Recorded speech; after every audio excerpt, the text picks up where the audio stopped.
Who would like to start with questions? Dr. Erasmus does have to leave about midway through this, so if anyone has questions for her, let's please try to ask those first.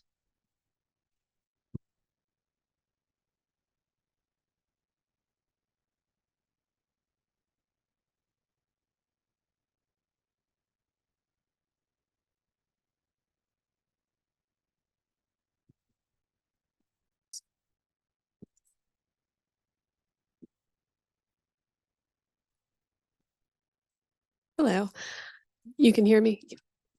So for your enrichment choices that you used for gait and measuring gait, I found that maybe the platforms and the hay bales can have like a dual purpose of like the pecking block and the tunnel almost. Did you find that they were using the platforms as they would the tunnel at all? You know, like hiding under it? Yeah, that's an excellent question. So my grad student was looking at how they're using those things, where they're spending their time. We did see some of them going underneath, but not what we were expecting. Yeah, because we were thinking it could be dual purpose, like with the tunnel, where they could go underneath to get away from other, aggressive animals or animals that are feather pecking. And yeah, they weren't really using it as much as we would have expected. And did you find that the hay bales were being used as pecking blocks almost too, or was it not like the same results that you would see from a pecking block? Yeah, they were definitely pecking at the hay and pulling those apart and foraging or scratching in them. So they wouldn't last very long. So for a second study, we actually decided to wrap it in chicken wire just so I would last a bit longer. So we wouldn't have to go in every week or 2 weeks just to replace those. So yeah, they definitely do like destroying those. Thanks for the question. And for our virtual attendees, please do ask questions. I'm going to do my best to moderate those. Do we have any more questions from the audience? All right. Dr. Christensen, when it comes to companies like Tyson, you look at enhancements, is that something that you think Tyson will pay for? Or are you going to expect the grower to pay that? Or I'm just curious on, because I don't see it stopping. I think the car's on the track and it's running, and we're going to keep adding more things to the house. I'm just curious where you think the direction of companies like Tyson will go. That train's already left the station. So we're implementing enrichments. It's complexes already, and much more to come over the next 12 months, and then on and on. So it's going to continue for sure. And I think it's interesting because your comment about asking about the turkeys in the tunnel, when we gave broilers preferences, they very clearly told us they wanted a hut, or which would be like the tunnel.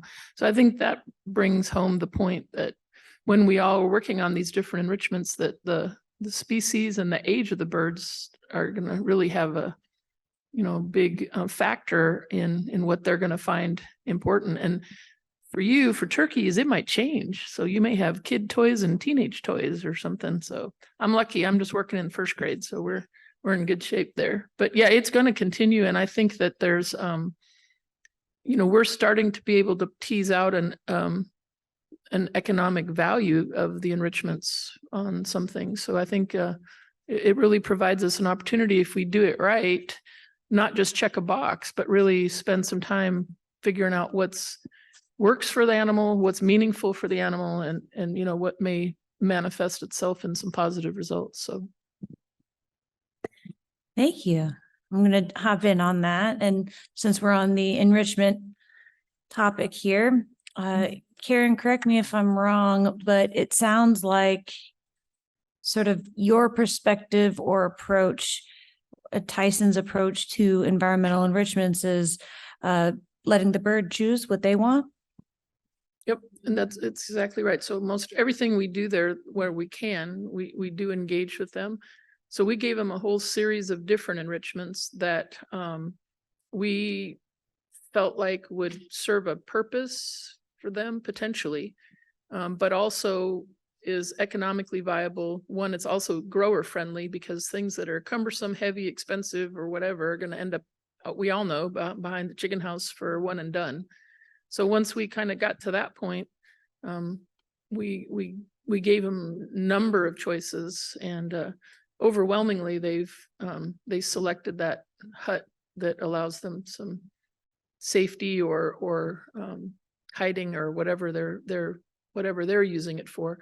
But from an engagement perspective, that was far and away. And the other thing that was important about it was they engaged with it from when we put it out at 3 days to the very end of the flock. And when we talk to people that are skeptical about enrichments, we had some that they just absolutely didn't engage with. They're like, Mom, what am I supposed to do with that? I don't get it. I'm like, well, I thought you were supposed to use that.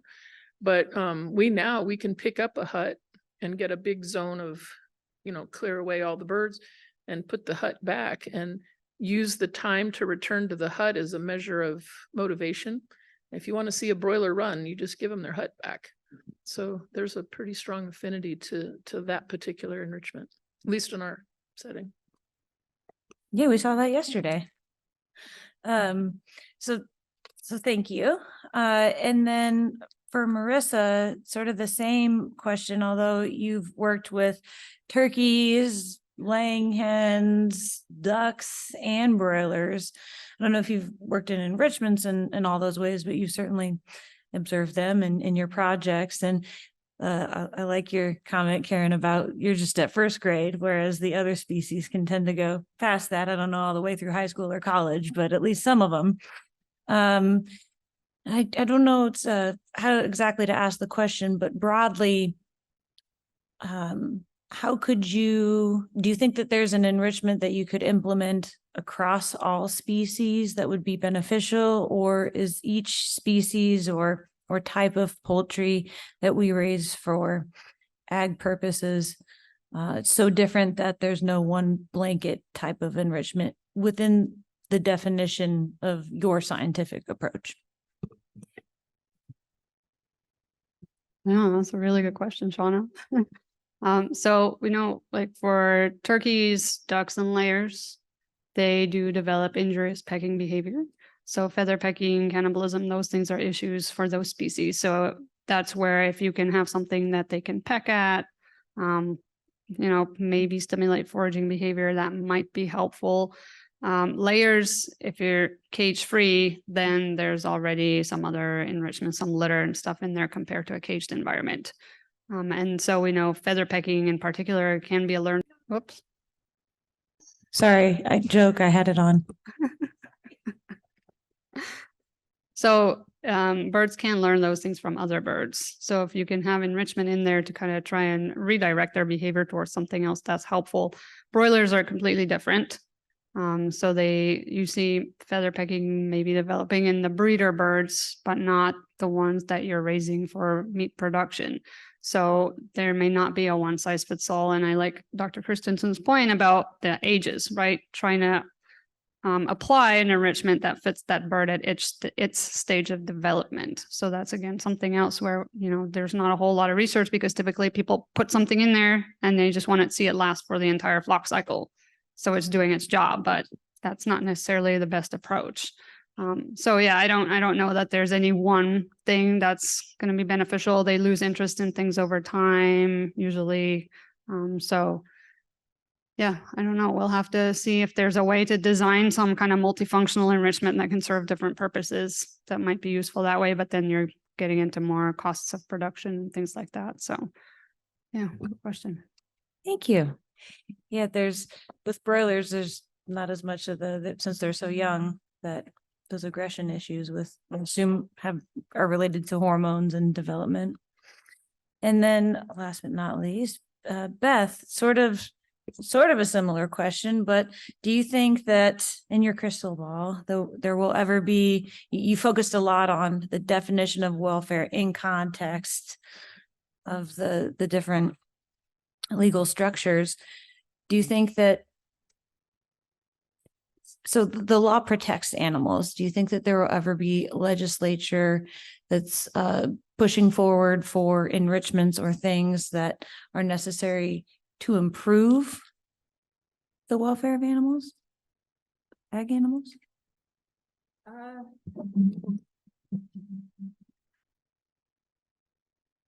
That I have never been asked that question before, so give me just a second. I would say if there is, it's going to be a very long time coming. It wasn't until fairly recently that we saw animal cruelty laws that covered you have to give food, water, shelter. Before they were only making it a criminal offense to actively injure an animal. That sort of that flip side of neglect was not criminalized. And so I see the enrichment issue as sort of one step even further than requiring food, water, shelter. So it took what, 200 years to do one? I don't expect that would be something that is coming anytime soon. However, as I talked about ballot initiatives, that is a possibility. If there is somebody who gets a idea in their mind and they get together with other people who have similar ideas that these should be something that's mandated, this ballot initiative process provides them with a way to do so. I have a question for Beth. Do you think with the potential, I don't know what the right word, disruption of the animal ag industry with the Prop 12 decision by the Supreme Court, that opens the door for potential federal standards on animal care to override that? So one of the things that the Supreme Court said in not only the main opinion, but also in at least two of the dissent/concurrences was that, hey guys, this is not our job. This is not our job as the Supreme Court. This is actually Congress's job. And so they said that it would be the right place for these changes to be made, but you have to have the political will to do that. And Congress can't even figure out how to fund themselves and stay open, keep the government open right now. So I think that's probably a pretty significant jump to making that leap. There has been proposals in the past that would significantly change what can be done in terms of animal welfare. There's been proposals that would impact animal confinement, not by banning it, but by saying the federal government, which purchases a lot when you think of things like prison and military spending, says that the federal government cannot purchase products that are made in non-Prop 12 living conditions, basically. So that would apply it sort of that secondarily. And I know Senator Booker, for example, has proposed, and it has a current pending proposal that would pretty significantly impact sort of living conditions of animals. But I think that saying this is what you can do for chickens, this is what you do for anything else, I'm not sure we'll ever see that. And I also want to say, so in terms of animal cruelty statutes, or in terms of what you can and cannot do with animals, those are something that's typically been addressed by the states. So that is just criminal law in general on the animal side of things is really been a state issue all along. It's not really been something the federal government has addressed. And so there are some things, like divorces, those are always, marriage requirements. Those are always in the state. Animal welfare is another one of those things. It's always on the state level. We have never seen Congress step up and say, hey, we're gonna do something about this. Oh, I don't mean to get too far into the weeds, but what happens when we have 50 different requirements for animal ag? We're gonna struggle to feed people that way, I'm afraid. So I'm just wondering if maybe we rethink that before it gets completely out of hand. But that's one of the points that I was trying to make, is it's not just animal ag. It's anybody who has a production method. It can be, right now it's in animal ag, but it could also be in the pesticides that somebody uses to produce a row crop. It could be a lot of different things. And sort of what this Supreme Court ruling did was open that door for everybody. And I think the point that I didn't make well enough is that we're not just, the reason that it's important in a ballot initiative process is you don't even have that extra layer, right? In the legislative bodies of each state, they have an intent, they want to be reelected, so they have to represent sort of the majority of their constituents. When you have something like a ballot initiative, you just have to convince a majority of people who saw maybe 2 television or internet commercials on a ballot initiative, and you're able to use words that have an impact on them in a way that goes back to what I said at the beginning. The way you see a word is different than the way I see a word, which is different than the way other people see words. Everybody sees it based on their own experiences. So if you say this is a ballot initiative to improve animal welfare, which is how it was framed in California, then you have people that don't look any further than that. And they say, oh, well, I like animal welfare. And that's the end of things. So that's when you have that ballot initiative process, you open that door to folks who not only don't have an incentive to represent everybody in their district, but they also are voting sometimes based on very little information. Yeah, just kind of a side note, before we started the meeting, there was an article this morning that said the pork prices in California now after a month have skyrocketed and the consumption has drastically reduced. So it's going to be interesting to see what happens. I completely agree. And just look at the futures, the hog futures is a pretty significant change. You could see exactly when the SCOTUS ruling dropped in terms of hog futures, and the decisions that those integrators are making now are, you can't just, you can't make them on a dime. And so they're making decisions that are going to affect what's happening. I do think it's interesting though, that the Supreme Court case, sorry, the water went down the wrong way. The Supreme Court case, I said it was the national pork producers that brought the challenge. Egg and veal allowed it to go into place. They had no problems with it because the majority of the industry in California switched over to cage-free and to cage-free in both veal and egg. And so they viewed it as more of a protectionist measure. They said, we're not going to argue with it because we've already made this change. Everybody else in the country has not. And so they're the ones, they're going to, it's going to keep our market high, which is funny because that's actually the reason that it was proposed in the first place. The legislative proposal that came after Prop 2 was proposed by the chair of the House Ag Committee as a way of protecting the producers in California. And so that it's funny to see that move through, as it has moved from a way to protect producers to, yes, you can do that as a health and welfare decision that was made.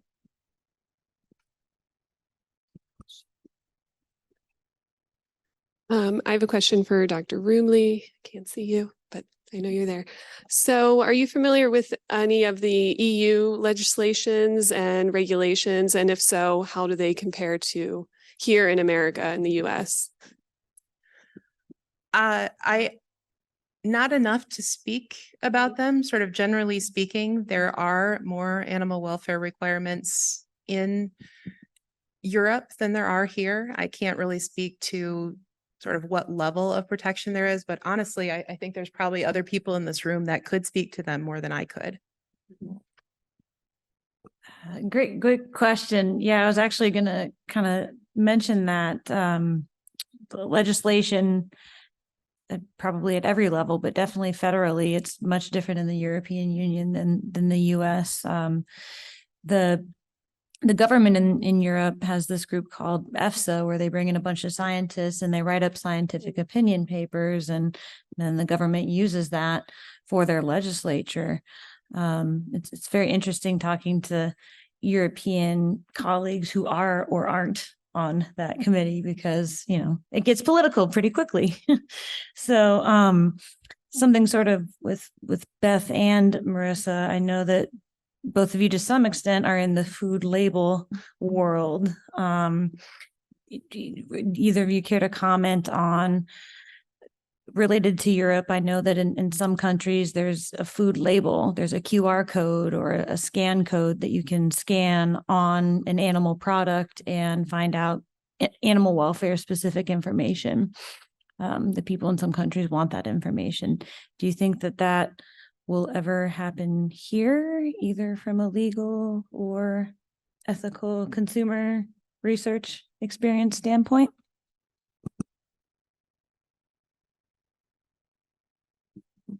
Is that something that can be put on? I mean, it could be put on there. Almost anything could be put on a food label.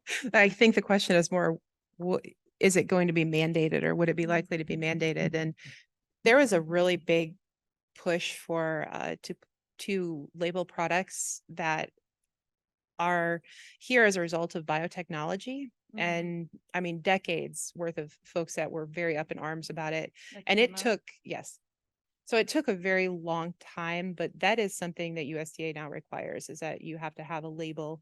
And I'm not sure, I think a QR code might be required, but there's a specific label that you have to have on for biotechnology. And that's the only, I think that would be a comparable situation, but I don't know. I don't, personally, I don't see the consumer uproar in terms of animal welfare issues, but I'm not in your position that I don't see the consumer uproar in terms of animal welfare issues that you saw in terms of biotechnology, GMO usage. But that might not be the case. I might just not be understanding that level of impact. So I think that's going to be a really consumer-led something. I don't think anybody in Congress is going to propose that unless they have a really strong inkling that the folks in their area want that. Yeah, I don't know. I mean, I was reading a paper the other day where it was saying that people just don't want to read labels. So it might be nice for people who want that information. I don't know how many people actually take the time to scan the code and actually look at it. I'm not sure. So that's where having some economists who do some of those survey work to figure out what do consumers want or what do they say they want, at least just maybe different from what they actually do. But yeah, what do they want on the food labels, food packages? Because there's already so many different kinds of information on there. So unless it's somebody who fits in a very kind of specific bucket, like there's information out there showing that people who own pets are more likely to select food with animal welfare friendly food labels on them, people from certain geographic locations. So there's all these demographic factors that might fall into that. So I don't see it ever really maybe becoming like a requirement or anything, but it could be something that people would say, oh, that would be nice to have. Again, not on the requirement side of things, but we do see that with some third-party accreditation organizations where they have that information available on the website. So then when you put whatever that organization's name or logo on your package, people can look it up, but that's going to be 1 or 2 steps removed. And I don't see that type of thing becoming required in a way other than I think that we will see requirements for third-party auditing organizations or third-party accrediting organizations, disclosure information being required. So for example, they have to have information on their website saying, these are the things that we look for. We're not just greenwashing this and saying that we have this. So I can see requirements for that being put on a website. But again, I don't see a QR code saying this was raised with cage-free or this was raised X, Y, and Z. I don't see that happening. Thank you.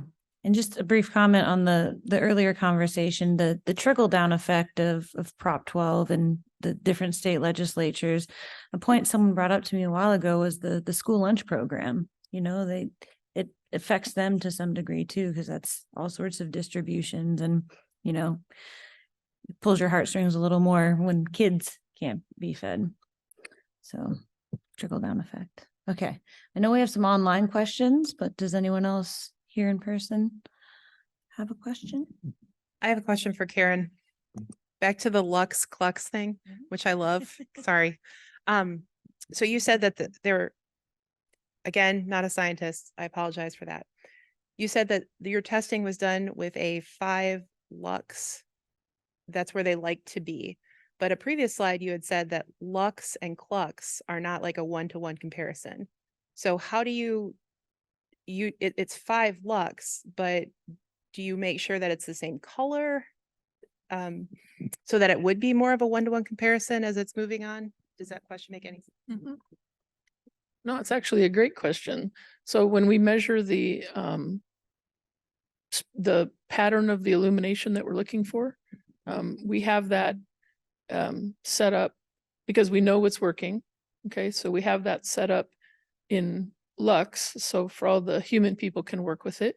but we also have it in clucks so that we can make sure that when we measure it in the field, that it's consistent to the behaviors that we're hoping to see.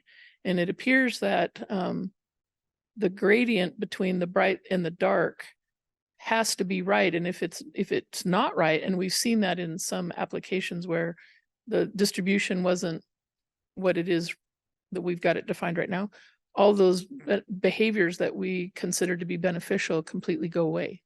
So the gradient is pretty important and for some reason triggers those behaviors. So is that a research standard so that anytime you read somebody else? Is that a research standard in that if you read somebody else's research and they say 5 lux, they will also have a translation to clucks so that way you can compare apples to apples with them? Or is that something that you might do, but not everybody who does this? you should be a research does? scientist. I can barely handle being a lawyer. No, actually, it's really not, it's not used as often as you think. And maybe it should be, but I think it needs to be considered, and I'm not familiar enough with what's in the literature to know that the clucks that I use specifically for broilers even applies to ducks or turkeys. I can say that turkeys are more of a prairie bird, so their origins and adaptations may be very different than ours. But so I think most of the time we talk in lux, but we're trying to now consider that from more the bird's perspective. Mhm. And we're using 5000 K, which is tending towards the blue a little bit. So for them, it's probably it's brighter in the house than it is for us. And we have a meter that will show us that spectrum in clucks, so we know exactly how that looks for them. Okay, thank you.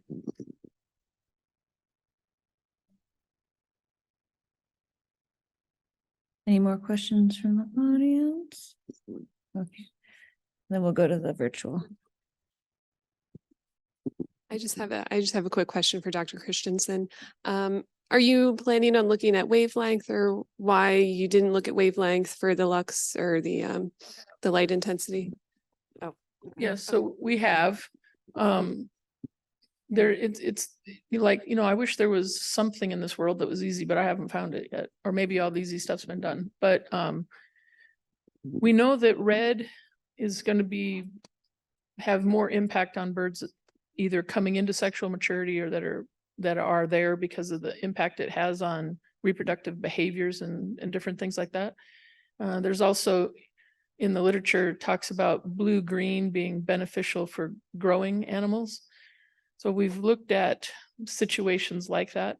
But this was also a situation where we needed to consider the working environment for the farmer as well. And so some of the really extreme spectrums, when you get really into the pure wavelengths, can be a little bit uncomfortable if you're working in it all day long. So we went ahead and made the decision that in the work that we've done, we're seeing the beneficial behaviors, we're seeing the beneficial outcomes. And so we chose 5000 K because it's white, but it's leaning into a touch into the blue.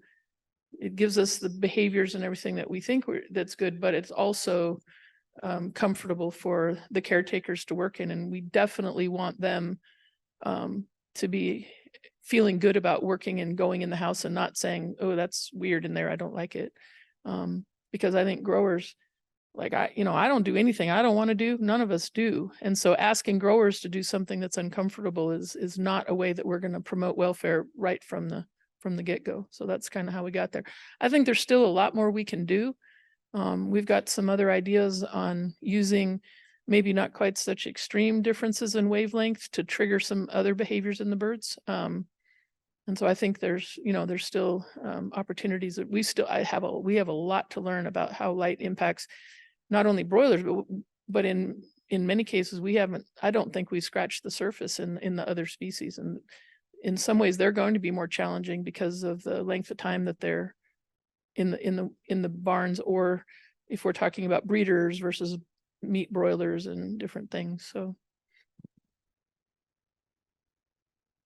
All right, thank you. I think Karen, we have a question here for you. What is your experience with the intermittent light programs in chickens with the 1 hour of darkness and then 3 hours of light, or vice versa during the day?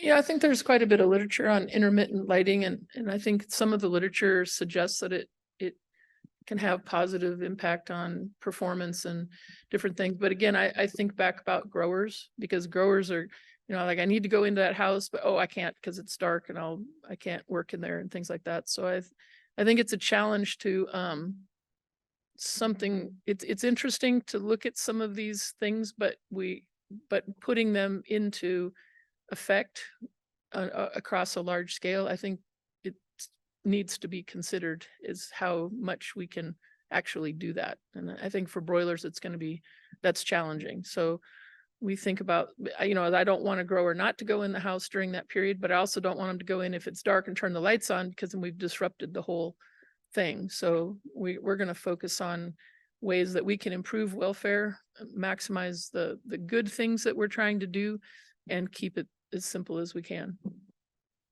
Thank you. Does anyone have a question for Dr. Erasmus for Marissa before she goes? Okay, well, thank you very much for. Thanks for having me. Yeah, thank you.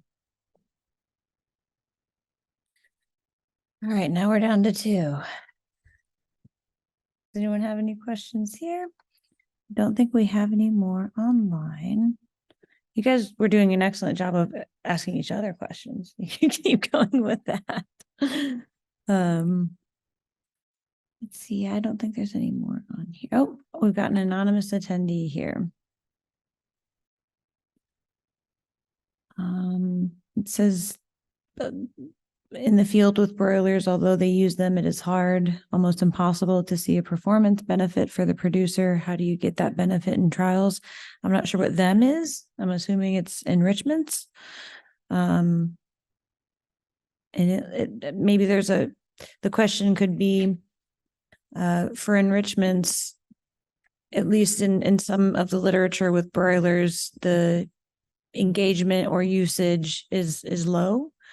And maybe you could speak to the challenges and how you've increased usage.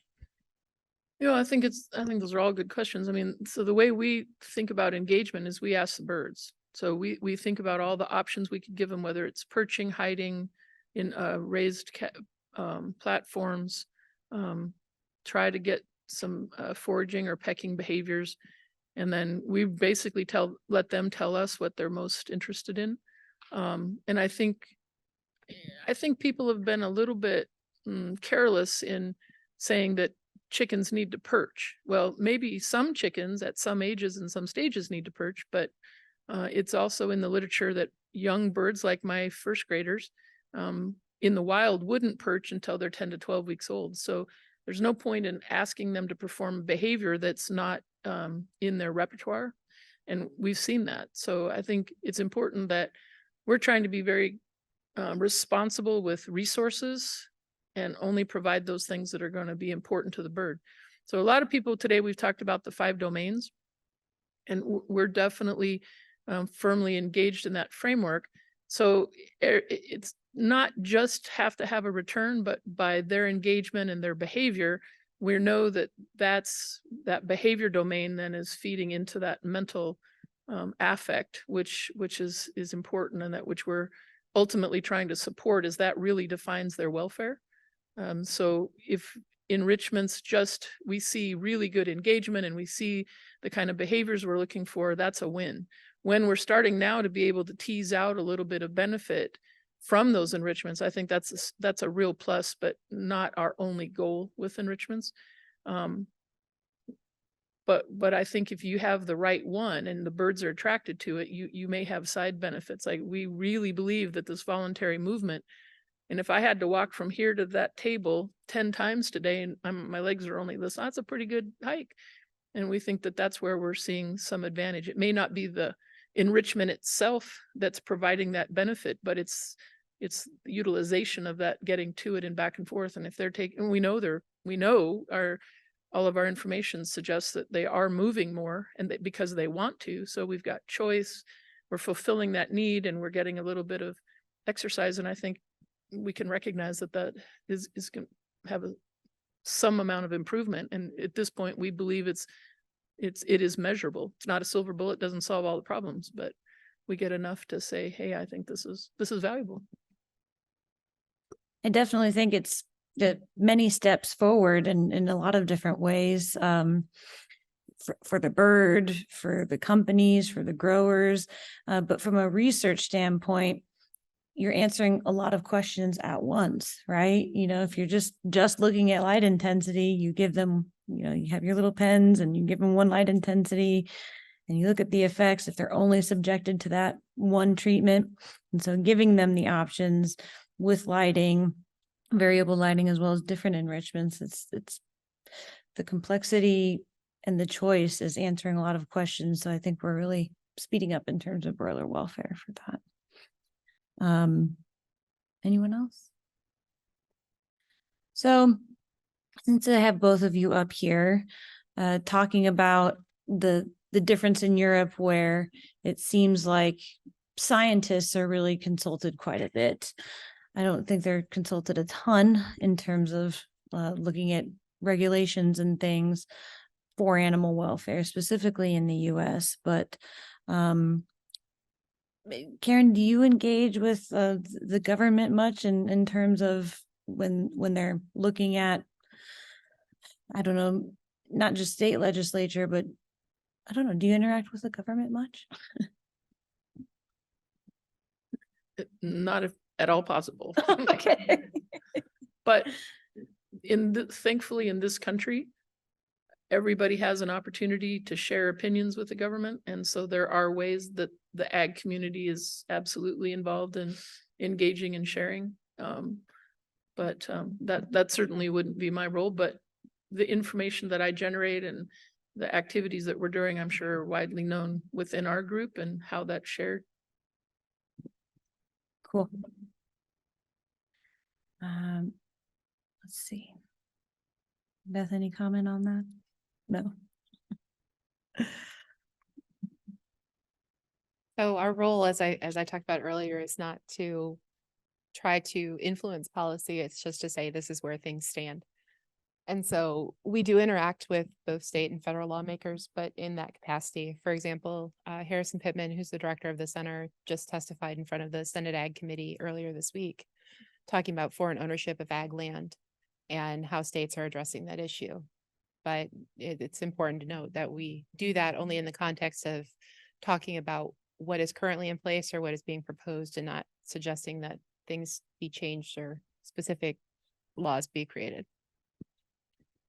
So you had that slide, Beth, of when you spoke at Yvonne's symposium. In what year was that? 2000? It was the first one. I don't 2011 then. whatever her first Mhm. one was.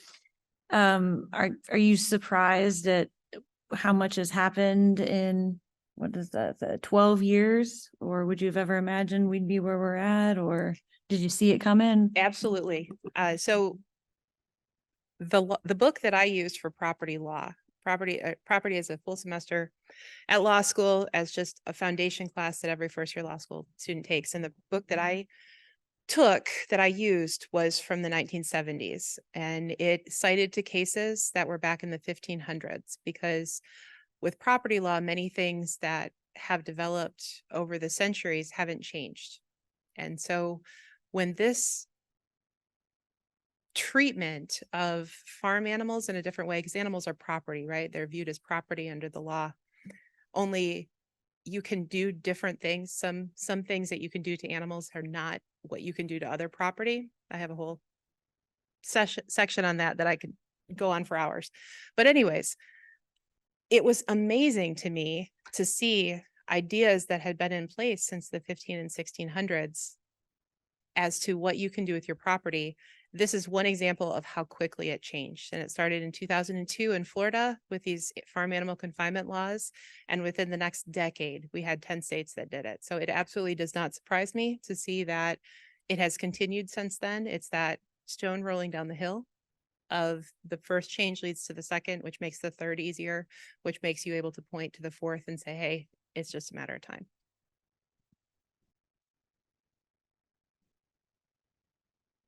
It's a little discerning, but thank you.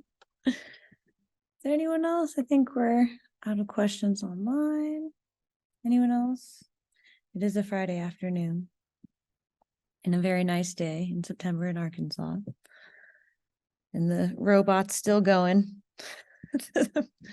Well, I think that pretty much concludes, and we can wrap it up here. I do just want to share my screen here.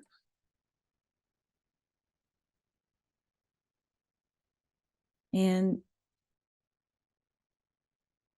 thank our sponsors very much once again for supporting this symposium. And with that, we'll conclude the symposium. Thank you everyone for joining, and thank you to Karen Christensen and Beth Rumley for this awesome discussion.